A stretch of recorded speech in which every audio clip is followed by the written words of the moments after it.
Bienvenue sur Africa 24 dans cette nouvelle édition du QG Weekend. Au sommaire, l'Afrique du Sud félicitée par le Fonds monétaire international pour ses progrès économiques. 20 ans après la première élection démocratique dans le pays, la nation arc-en-ciel connaît une croissance dans plusieurs secteurs. L'union douanière de la CEDEAO en voie de concrétisation. Le 1er janvier 2015, un tarif extérieur commun entrera en vigueur. C'est ce qu'a conclu le Conseil des ministres de la Communauté économique des États de l'Afrique de l'Ouest tenu cette semaine au Nigeria. La Banque internationale de la Somalie, premier prêteur de la Corne de l'Afrique, un signe de stabilité pour ses responsables après des décennies de conflits. Le dernier rapport du Fonds monétaire international félicite l'Afrique du Sud pour ses progrès économiques. La croissance est présente dans plusieurs secteurs, même si des défis restent à relever. Le pays reste notamment confronté à un chômage massif de la jeunesse. Marina Vanier. L'Afrique du Sud félicitée pour son économie. À l'occasion du 20e anniversaire de la première élection démocratique du pays, le Fonds monétaire international a exprimé sa satisfaction pour ses progrès remarquables.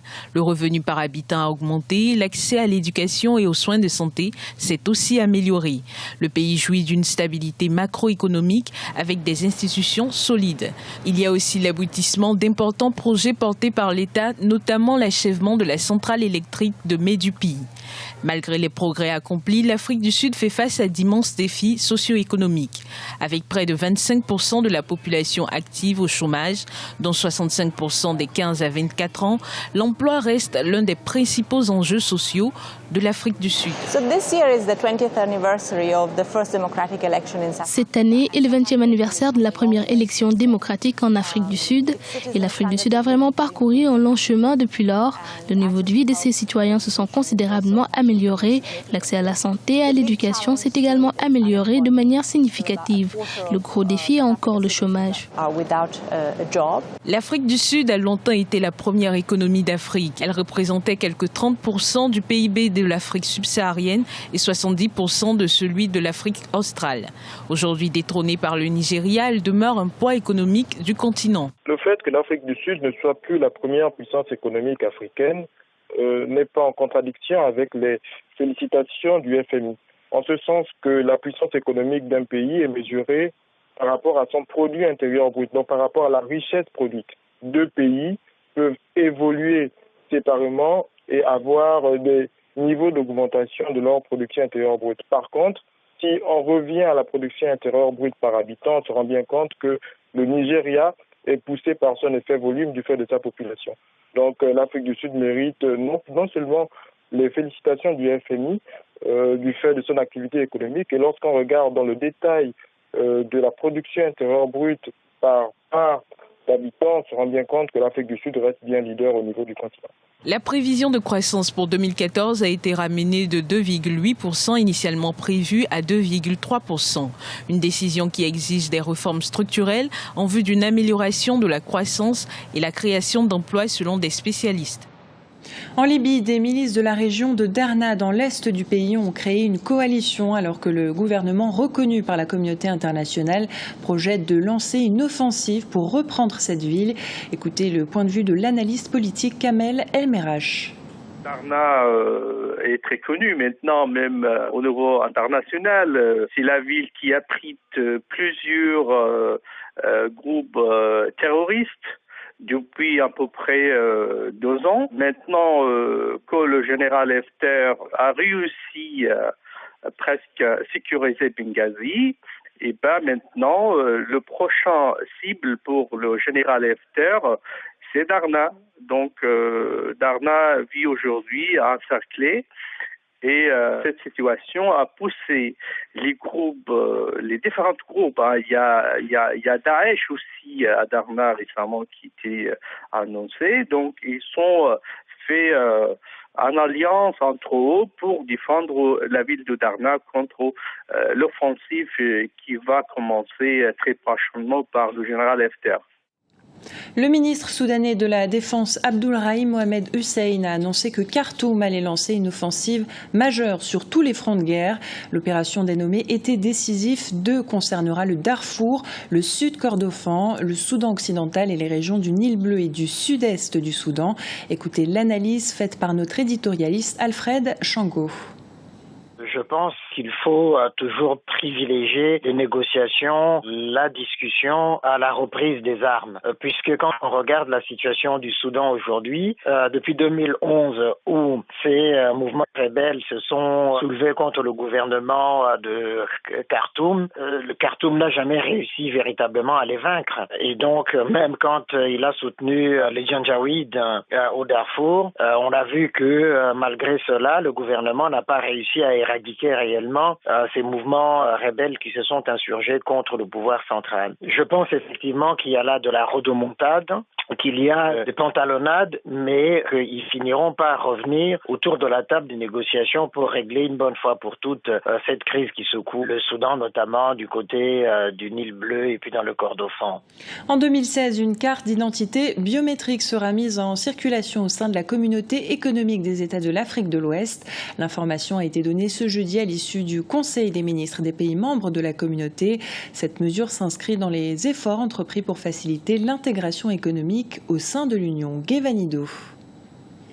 Une carte d'identité biométrique sera mise en circulation au sein de la communauté économique des États de l'Afrique de l'Ouest à partir de 2016. La nouvelle est tombée jeudi à l'issue du Conseil des ministres de l'organisation tenu à Abuja au Nigeria. Une résolution qui marque un pas décisif vers l'intégration de la sous-région ouest-africaine. C'est d'abord une très très bonne nouvelle.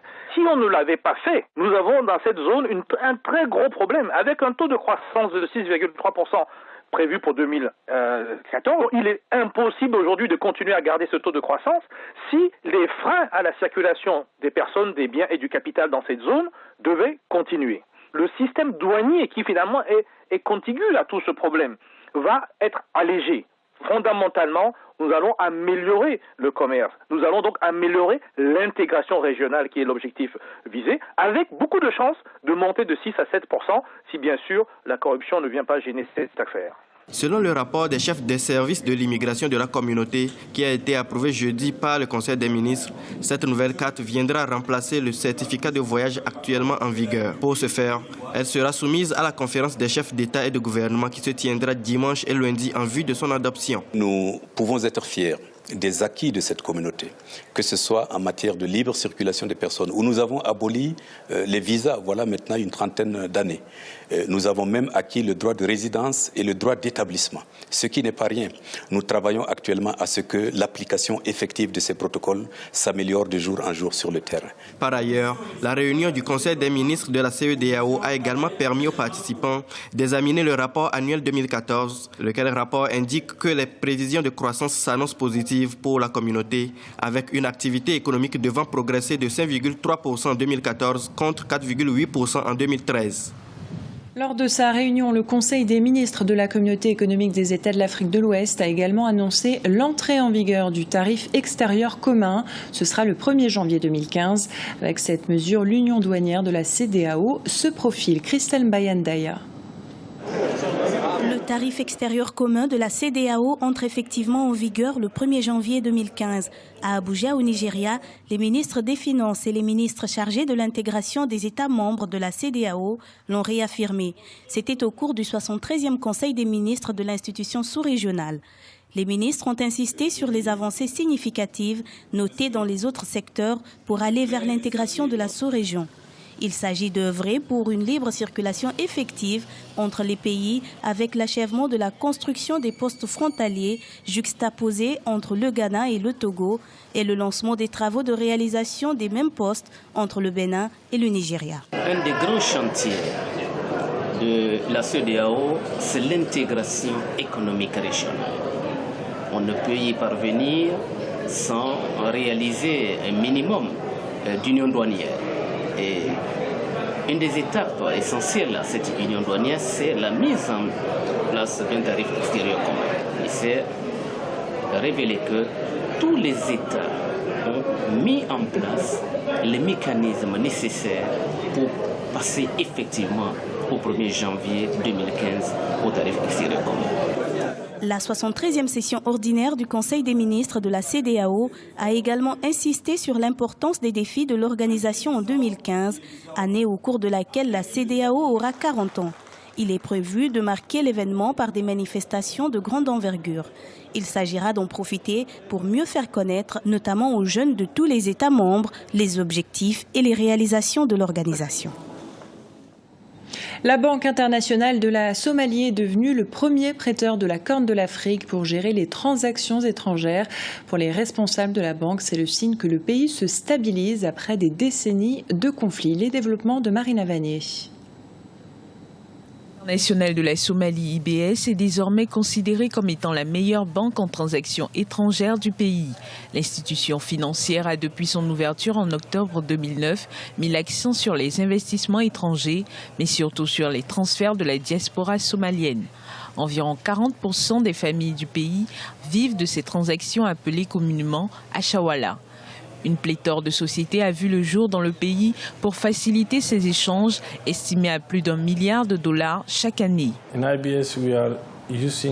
Chez IBS, nous utilisons les normes internationales ainsi que la gestion des risques, la conformité avec le système de lutte contre le blanchiment d'argent. Il y a aussi le dépistage de noms, nous avons l'audit interne et l'audit externe. Ce sont des raisons pour lesquelles IBS a des connexions correspondantes dans le monde entier, ce qui rend plus facile le transfert d'argent à travers le système bancaire, quelque chose qui n'était pas disponible dans le pays auparavant. Pour de nombreux Somaliens, ce nouveau service leur a rendu la vie plus facile. Les Somaliens appréciant l'accès à leur capital en espèces. La plupart des gens en Somalie sont habitués au système de transfert d'argent à Shawala. Il n'y avait pas de système bancaire reconnu. Et si je ne me trompe pas, c'est la première banque qui offre non seulement des services de transfert d'argent, mais aussi des services bancaires internationaux. Après 2 décennies de conflits, le secteur de la banque commerciale en Somalie s'était dégradé. Depuis plus d'1 an, la Somalie se rétablit progressivement dans un contexte sécuritaire tendu. Malgré la présence des troupes de l'AMISOM, les attaques des miliciens Chebab se poursuivent. Ce journal a été réalisé par l'ensemble de la rédaction. Nous vous remercions pour votre fidélité. Dans un instant, une nouvelle édition de l'actualité sur Africa 24.